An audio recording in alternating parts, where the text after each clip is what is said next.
Die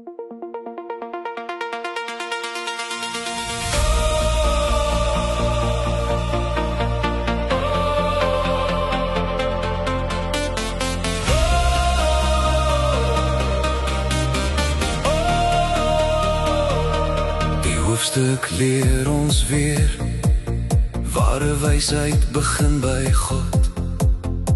Om reg te leef, om reg te kies, om skerp te sien waar jy moet loop.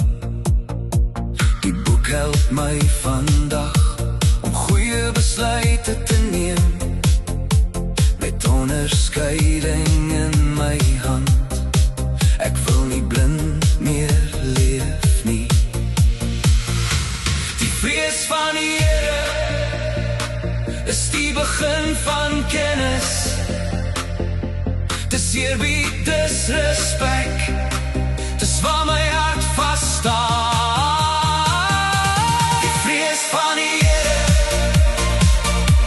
die vrees van die Here, bring my terug na U, hou my op die regte pad. Die vrees van die Here, die vrees van die Here, ek luister na U stem, en ek leef weer veilig. My pa sê, kyk mooi uit, vir vriende wat jou trek, na sonde en na geweld, na baie vol vernietiging.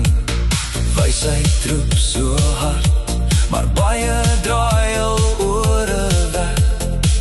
Ek wil nie jou stem volg nie, ek kies U stem, my God.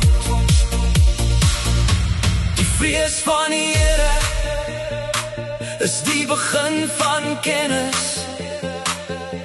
Dis eerbied, dis respek, dis waar my hart vaststaan.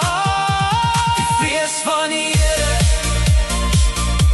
die vrees van die Here, bring my terug na U, hou my op die regte pad. Die vrees van die Here, die vrees van die Here, ek luister na U stem, en ek leef weer veilig. Maar hy wat na my luister, sal veilig woon,